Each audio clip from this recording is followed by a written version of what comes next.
Thank you and good afternoon.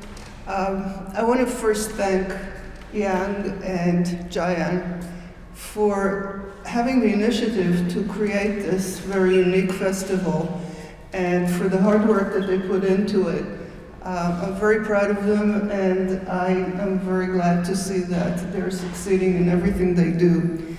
I hate the word lecture because right away you fall asleep, but I would like to simply speak to you a little bit about the Chopin Etudes. How many of you in the audience are pianists? Okay, so hopefully you will sympathize and maybe even get a few pointers from this. Chopin Etudes, for me, are a misnomer. The fact that they were called etudes put them into a category in people's mind, which I don't think they belong.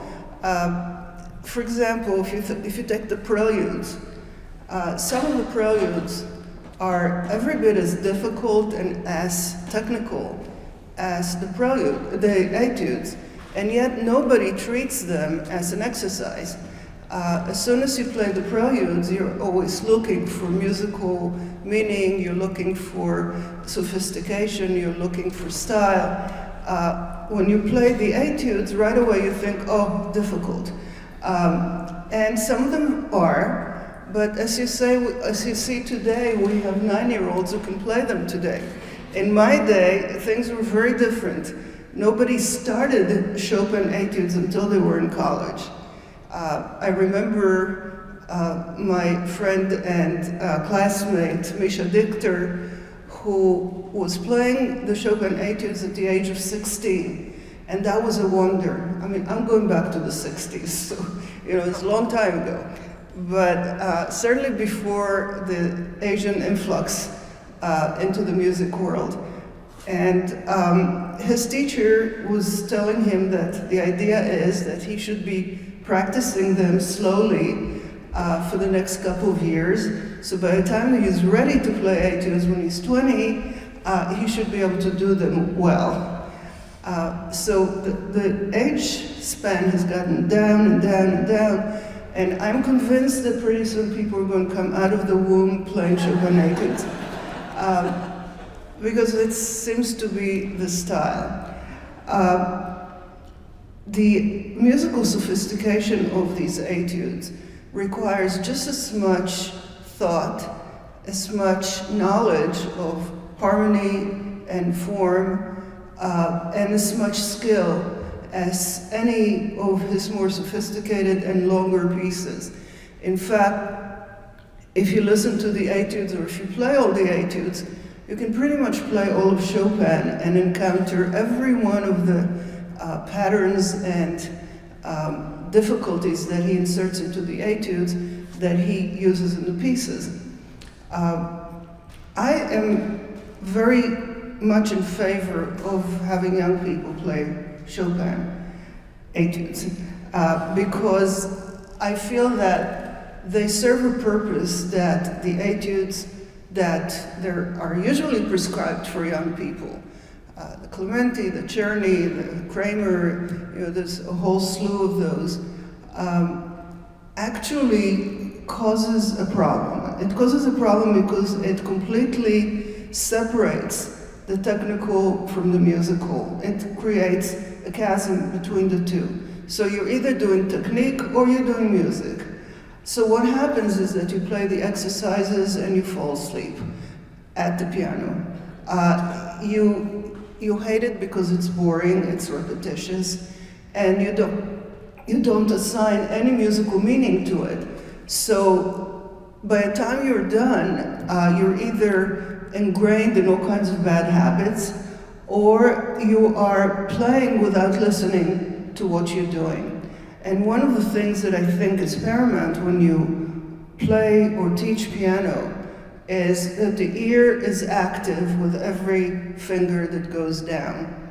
My favorite story about that is Glenn Gould. Nobody had a better ear than Glenn Gould. You may agree or disagree with his musical interpretations, but his listening was amazing because he could do it on so many different levels and layers of sound, which is why his Bach playing is so amazing.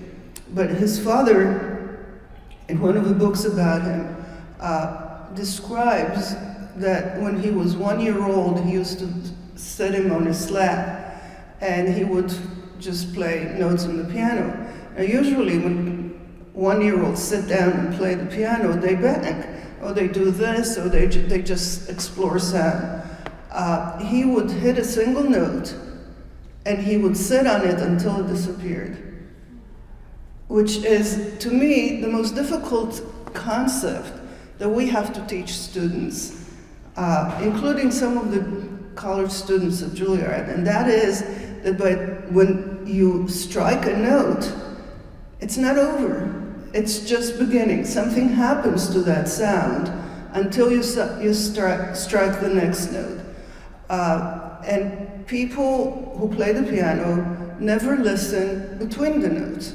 They have to be taught to listen between the notes because their ears are attached to the activity. You strike a key, and then it's the function of the pedal if you want to hold it. You strike another key, you strike another key.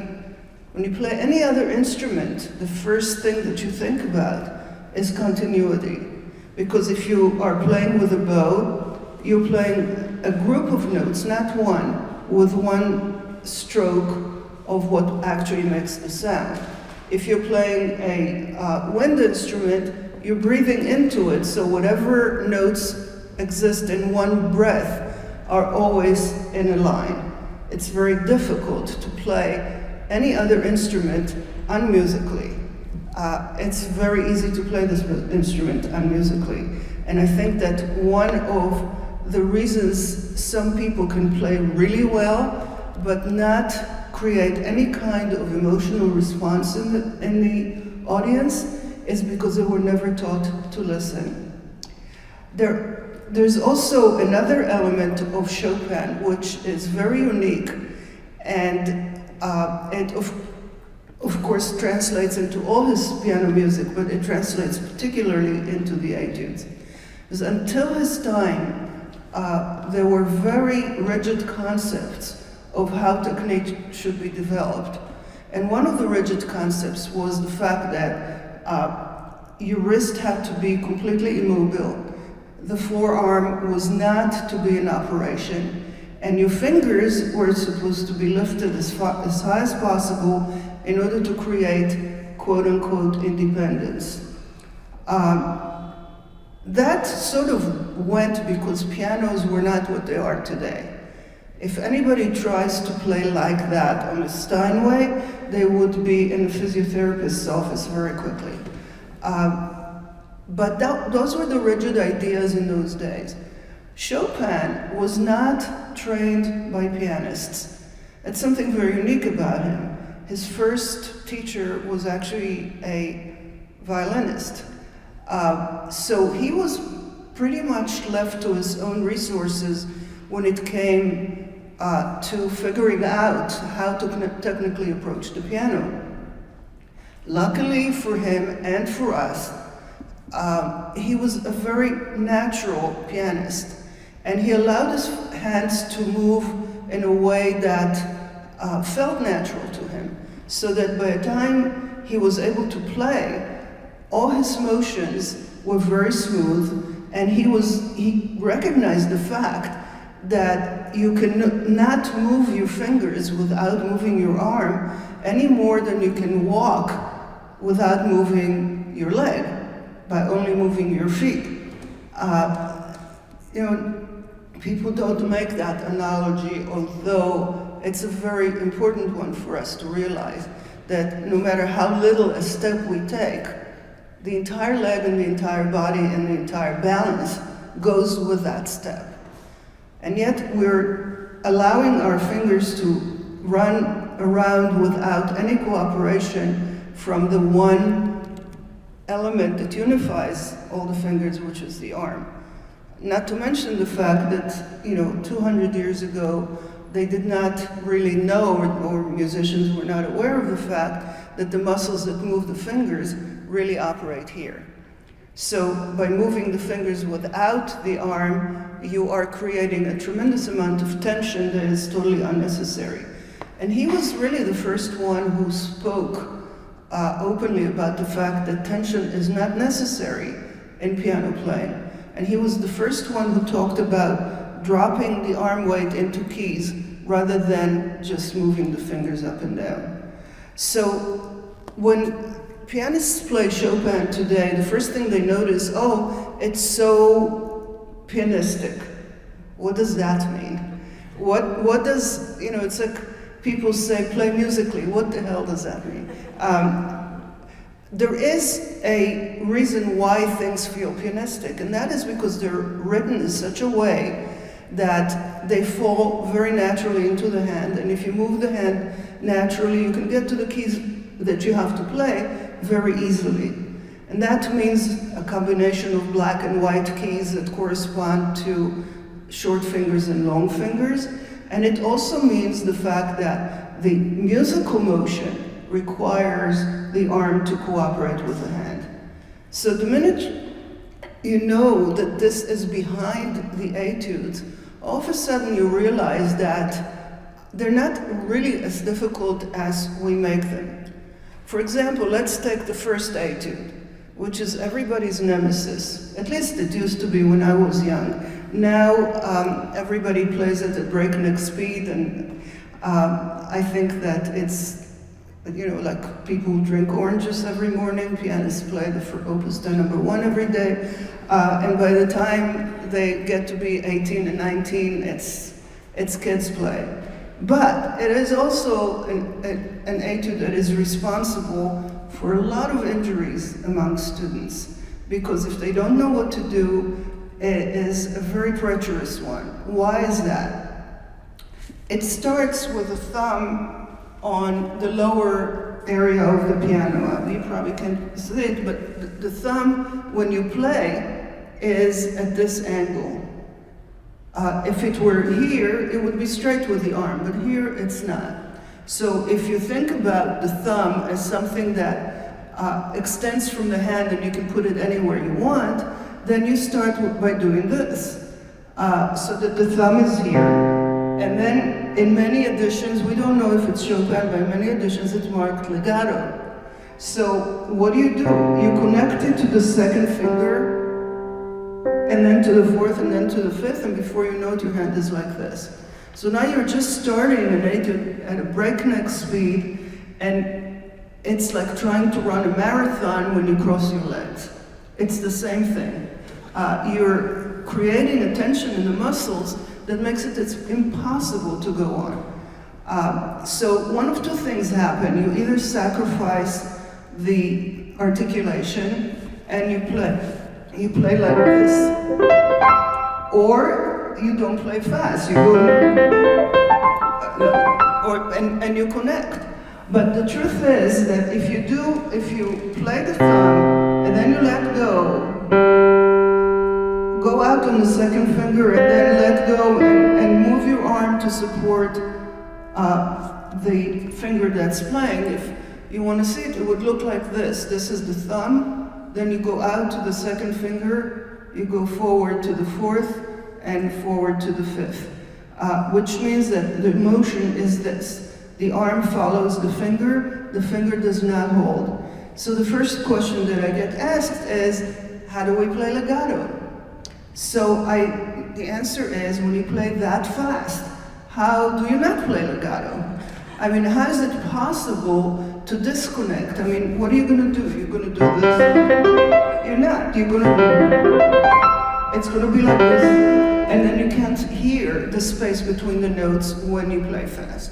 So if you really treat things logically, and you treat it with brains rather than dogma, then you realize that playing this first etude with finger legato is detrimental to what it's supposed to sound. The same thing goes for tempo markings. There was a lot of talk and there's a lot written about Chopin's tempo markings, but most musicologists agree that Chopin's tempo markings are a range. They are basically a way of telling you what the character of the piece should be. And I don't think Chopin would have agreed to anyone actually leaving out notes or smearing notes or not articulating notes just in order to play fast. So there are lots of dogmas that Chopin broke, but unfortunately, with the continuous existence of those dogmas, the etudes are not treated the way they should be, and the pianists actually end up paying the price. So I want to go over some things that are unique to these etudes and some ways of solving the most difficult issues that exist in them. We obviously don't have time to go over all of them, but I'll give you some examples. For example, each of the etudes, he didn't give them names, by the way. You know, the Revolutionary, the Ocean, the Winter Wind, these were all added by editors and pianists who wanted to be clever, exactly the same way that the Moonlight was added to the Beethoven Sonata. All he did was give him an opus number and listed them in order. There's no indication that they were meant to be played together like people do today. The preludes were, because there's a definite relationship of keys between them, and if you look at the end of each one and the beginning of the next one, you'll see that with few exceptions where he really wanted a break, they flow into each other harmonically or melodically in a very organic way. The etudes do not.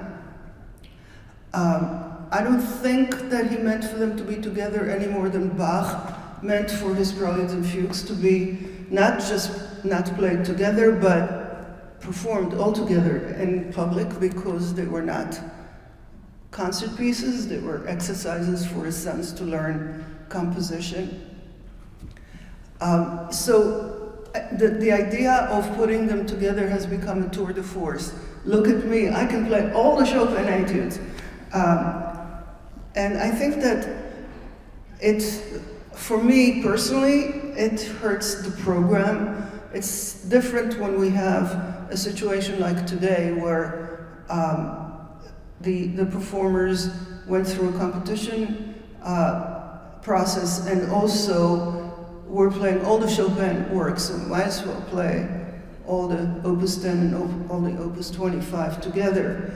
But if you're constructing a program, if you're a pianist who's thinking of a program, don't do it, because unless you are a sensational pianist and can play each one of them in an amazing way, anybody who listens to the etudes is listening just for your technical ability. They are going to judge you based on how well you can execute all the technical passages, whether that's the most important thing or not. When you play the preludes, they'll listen to your musicality and they'll forgive some of the inevitable mishaps that may happen. Nobody will forgive you when you have mishaps in etudes. But are they a fantastic or group of pieces to play? Yes, because each and every one of them has this synthesis between music and technique, and therefore you're not going to play a single note without listening.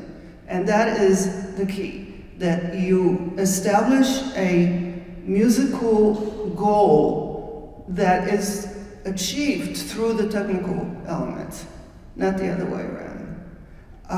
And the musical goals, believe it or not, is not always in the hand. It's difficult. And that's something that's actually very beneficial to know, because if you're thinking about the left hand, it relieves some of the pressure off the right hand. And it actually gives you the character of the piece much better.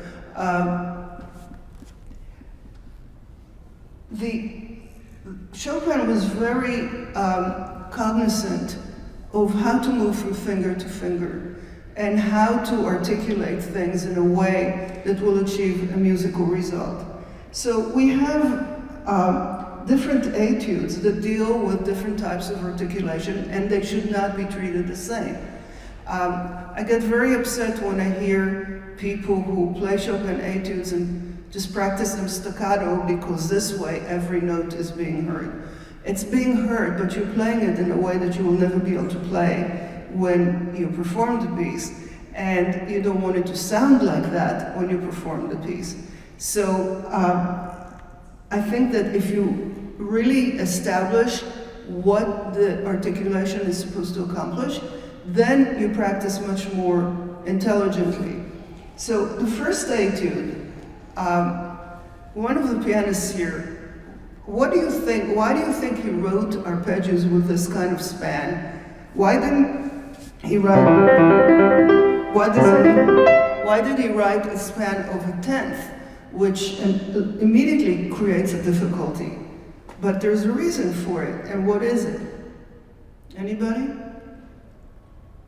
Feifei? I mean, I don't have a technical compositional answer why he did it that way, but I feel like Chopin always loved Bach, and this etude was obviously very influenced by Bach's Wartenberg Clavier, the very first one, which shared exactly the same notes. You're absolutely right. Did everybody hear her? The first Bach prelude contains actually the exact same compositional technique, which is arpeggios, and the same harmonic progression, except it starts like this.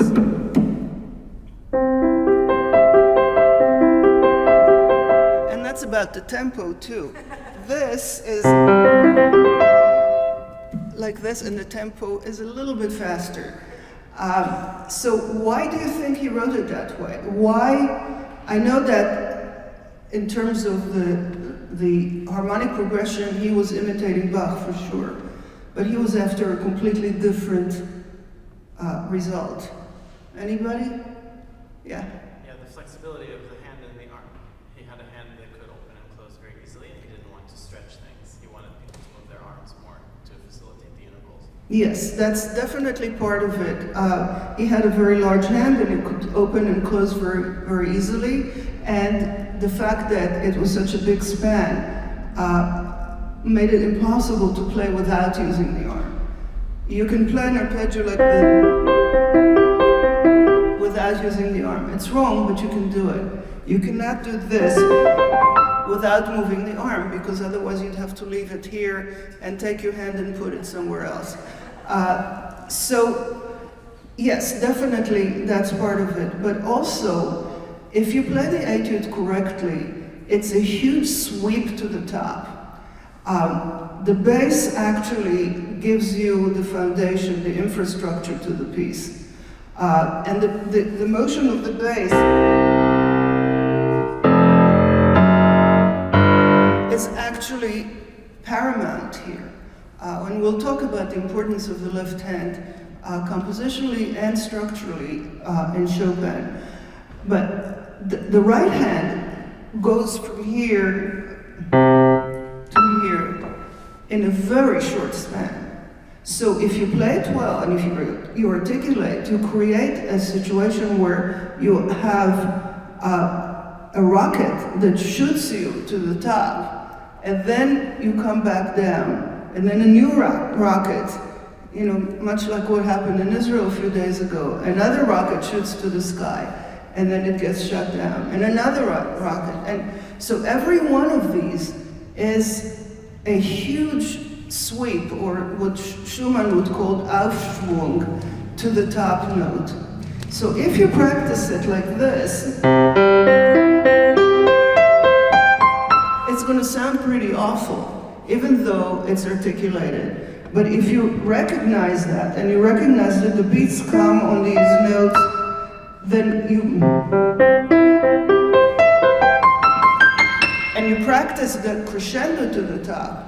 Then when you play it fast, that crescendo is going to happen without an accelerando. which is what is the biggest problem with these things, is that the louder you get, the faster you push the keys down and the faster you play. And then it actually, shakes up the foundation that allows you to play with certainty and with comfort. Because then you feel like every time you get to the top, you're slipping. And then you catch your footing and you slip again. So the idea of playing each note articulated without forcing a connection, so that when you play, each finger has the help of the arm, but each finger is slightly louder than the one before.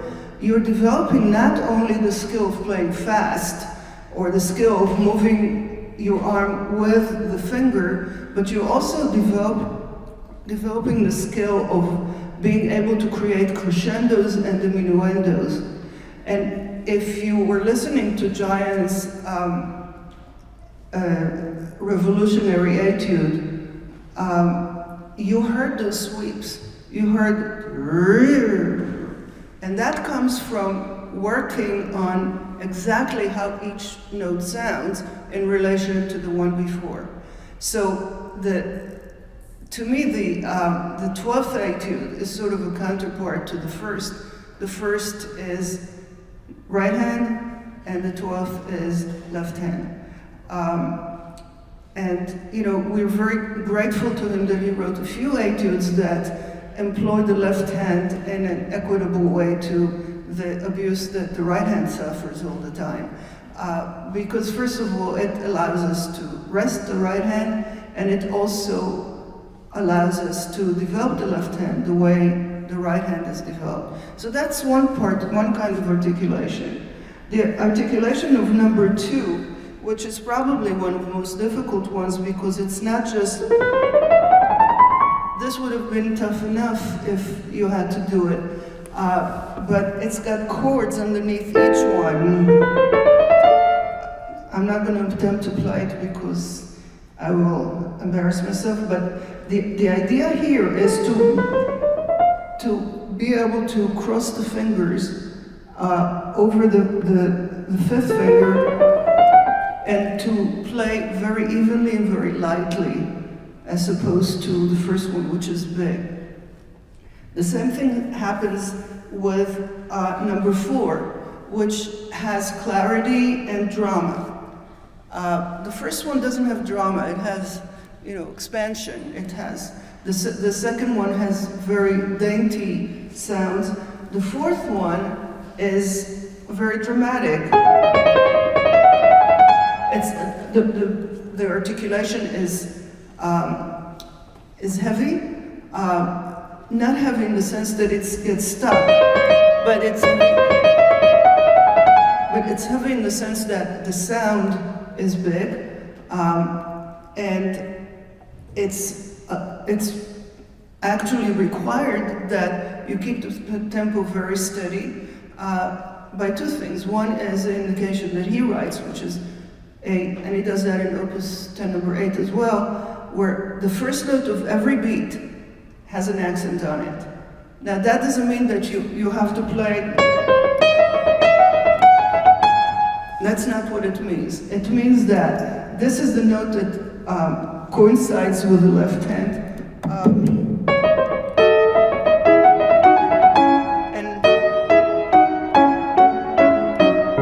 And that's really the essence of that etude, is that these very, very steady beats and the ability of the right hand to follow the left hand, or the left hand to follow the right hand, so that the beat is so rhythmic and steady. Was contrary to the way some people play Chopin, rhythm was very important to him. And I think that this etude, as well as number 8, were meant to teach you to be steady, so that when you play the first or second concerto, you don't throw orchestra off, because that's what pianists do, and conductors hate it.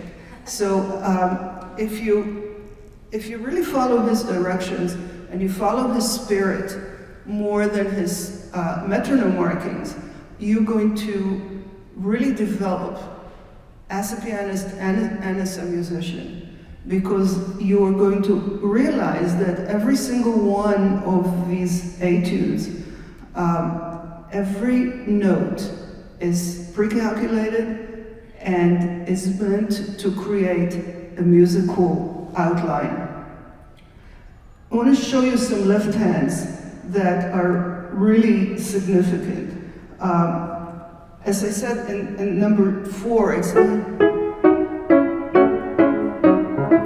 if the minute you stray from this, then you lose the quality of this etude.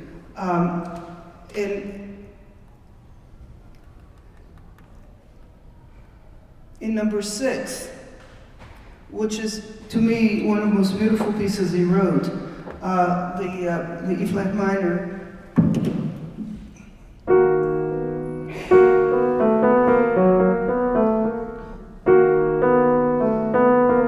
If you listen, this is a beautiful melody, but if you listen to this, and then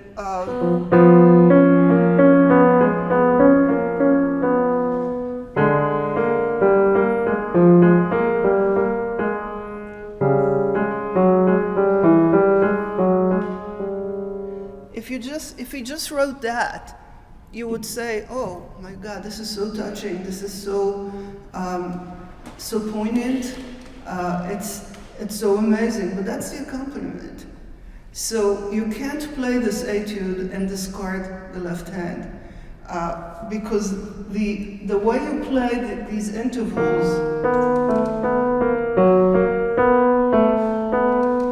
this is very much like the fourth ballade.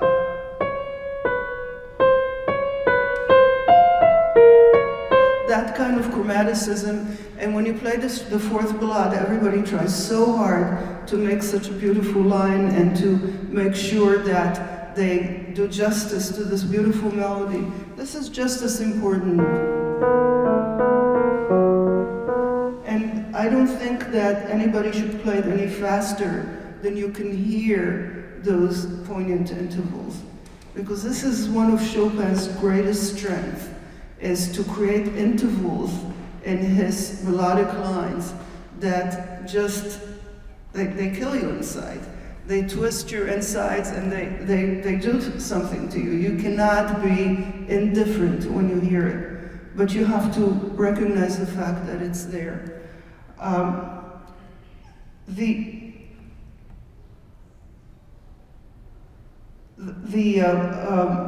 If the number 4 is dramatic, number 8 is exuberant. And the exuberance is not just because of the right hand figuration, but exuberance is because of this.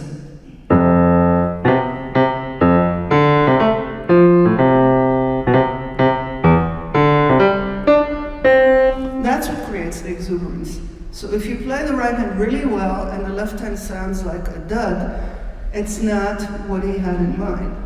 So you see that every one of these etudes has a function, and it's up to you to find out what the function is and to make sure that you do it justice.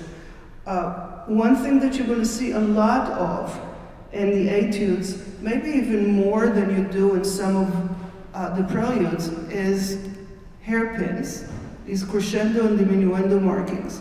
They're everywhere because he knows pianists, and he knows that if they play etudes, they're going to play flat. And he doesn't want anything to be flat. Everything has a direction and everything has a goal where you're going. Does anybody have any questions so far? Good. That means you weren't listening.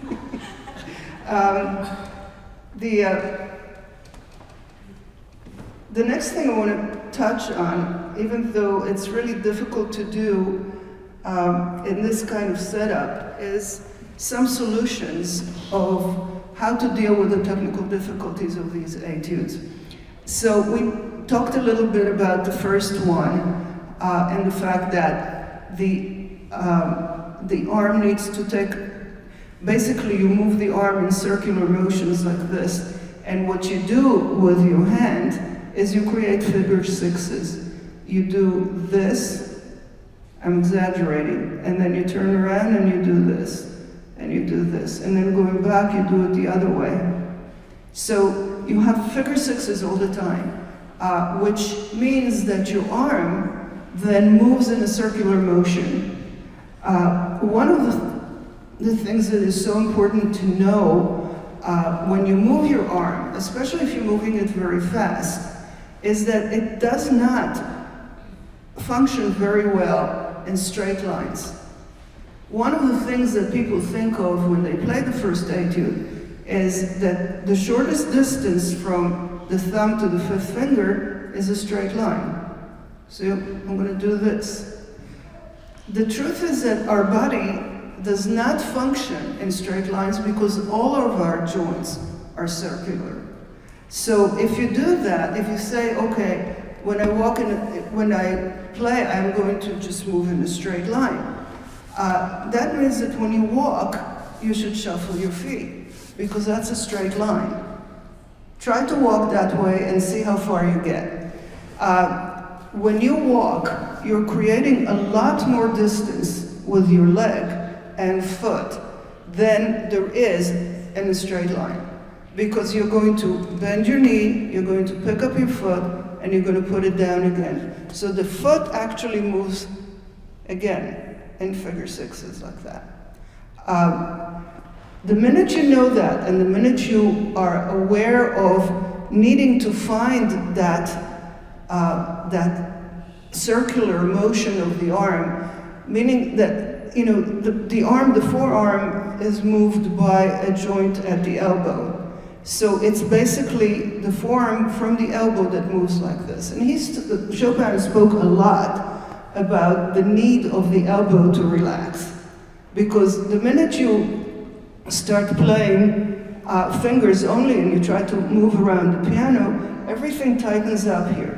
So playing with a tight elbow and a tight shoulder was very common in those days. But he said that your elbow needs to be relaxed, needs to be down. And that allows the forearm to move in circular motion. And that's true not just of the right hand in the first etude, but of the left hand. Because if you have, I'm trying to remember which one it is, you have etudes that have skips, like back and forth. Now, if you do this, your left hand is going to fall off, even though the right hand is the difficult one. But if you create a rounded motion that takes your fifth finger down and this up, then the motion becomes much faster and much easier and does not allow you to get tight. Is that concept clear? That's much harder to understand than everything I was talking about before. So if I'm not clear, please say so, because I really don't want anybody to misunderstand. So the concept of a free arm is really, really important. I want to say a word about etude number 10, which is something that Chopin does all the time, and that is in every one of his pieces. If you play the first ballade, the coda, you have the thumb and then an interval, thumb, interval, thumb, interval. If you play the second ballade, you have this, and then,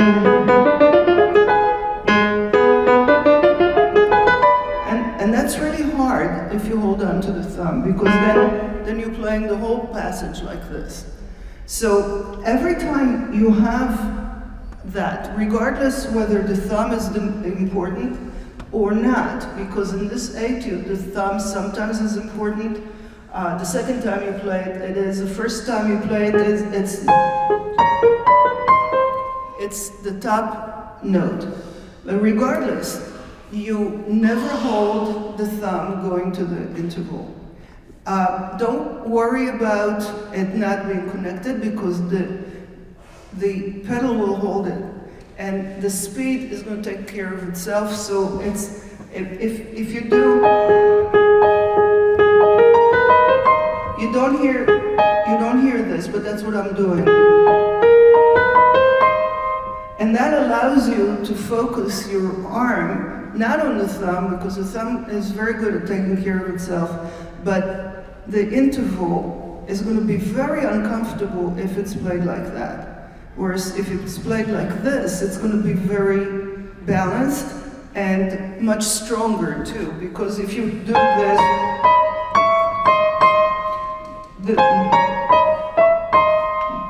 this is much stronger than this, which is what will happen if you hold on to the thumb. So that kind of motion is going to allow you to play this much, much easier. The same thing is true of double notes. One of the big nemesis of pianists is the double thirds. The double sixths is more difficult, but nobody plays it. Everybody wants to play the double thirds. So when you play double thirds scales and you try to hold both notes, you get really tied up in knots, because then the fingers are moving without any support from the arm. But if you think about the fact that acoustically, what's important is this. That needs to be legato. This does not. So if you release the bottom note, you hear legato on the top, and you have no tension because you're never moving with two fingers down. I don't know if any of you ever played the Philippe exercises, which force you to hold three fingers and pick up two, and then hold two and pick up three. This keeps a lot of doctors in business, because everybody who practices this regularly suffers. I don't think anybody can do that and do it right. If you do it wrong, you'll get away with it. But if you do it the way it was intended, which is holding this down and really lifting these up, and holding these down and really lifting these up, you're going to get into trouble. Because there are so many physiological rules of existence in the hand that are being violated when you do that. And one of them, and this is why it is really so important when you play double notes to only hold the line that you want to play legato, because when you think about it, this etude always sounds best when the thirds are well voiced. If you hear both notes, and then it just sounds heavy and clumsy, but when you hear only the top, it becomes much more clear and much more focused, and you can move much easier. When you play these notes, you're using flexors and extensors, and as long as you use only one, which means you're using the flexor and the extensor of the top note, and the bottom note is completely free, then there's no antagonistic pull. But the minute you try to use flexors by holding something and then lifting both fingers and using the extensors, that's when you create a pull, and there's no way of avoiding tension when you do that. So every one of these Chopin etudes is perfectly possible to play with very, very little tension, and certainly with no no injury. I want to talk more about, do we have time? Are we? 1 minute? Just a word about the winter wind. Everybody thinks, okay, the winter wind is tremolos. So I'm just going to do this. It's very easy. The problem is that it's not all white keys, and it's not all black keys like the fifth etude. It's white and black. And if you do this, you're going to get to the white keys, but you won't get to the black ones. And the black keys will force you to stretch the fingers and do this, and then you bring them down in a way which creates tension. So even if you try very hard, there is no way that you're going to be able to play that etude without this tremolo motion. You don't have to worry about it. The motion that you do have to worry about is one going in and out of the keys. So if you play it in groups, you have the fifth and second, then you have 4 and 1, which again you have to go slightly further in because the thumb is shorter, and then you have black keys. So if instead of just doing this, you do this, but you also move in towards the, then when you get to the black keys, you're right there, and then you go out again. So you're going again in circular motions in and out, but all of a sudden it becomes so much easier. I mean, I've gone through this etude with countless people, and I've never seen anybody that didn't benefit from just adding that motion of going forward into the keys. So we're out of time, right? Okay, do we have time for questions? No? Maybe one. Let's have just one question. I can ask a question. Okay. Well, I don't know if people can hear me. Maybe just Here. louder. Well, it's always amazing to see you, Veda. I studied with Veda for 6 years at Juilliard, and whenever I reflect on those years, they continue to be some of the most inspiring and formative years of my life. So thank you so much. It's amazing to hear you talk. I feel I'm thrown back to my college days. But I do have a question now. As you may remember, when I came to Juilliard, I was okay enough to get in, but once I got in, I had to uproot a lot of the things I did and kind of change my technique, which I'm very happy I did because it totally helped me free my playing a lot more. But now, as I'm teaching as well, when I encounter I guess students of my then age, I know how to help them. I just offer help where they need it. But when I encounter younger students, then I'm a little bit concerned because I didn't perhaps grow up practicing the correct way, but then how to balance between playing holistically with the help with arm and elbow, everything, but also without not developing the mobility of this part. So what are the recommendations? You do develop mobility. There's a big difference between mobility and independence. It's the independence of the fingers that is wrong, because no limb of ours is independent of other limbs. There's no such thing. And every doctor will tell you that. But what you're developing is the ability to move as much as needed in the fingers compared to the wrist and the forearm. This is what happens with your feet. The foot initiates the motion. The ankle bends a little bit, the knee bends, and the thigh brings your whole body to support the leg. What happens with the fingers is that the fingertip initiates the motion, but before the finger is able to separate itself from the rest of the hand follows. And then what really is independent is a motion of the flexor, this. The lifting of the fingers is done with the help of the hand and the wrist and the arm. The playing is done mostly by the fingertip coming down. And then what you feel is not the strength but the balance and the stability of the finger. You don't need to develop the strength of the fingers going up when the piano is below you and not above you. So if you're smart about it, then you let them move the fingers, but minimally, about this much, and tell them to walk. This is what I used to do with younger students. Sorry, I'm talking too much, clearly. I have this, I came prepared.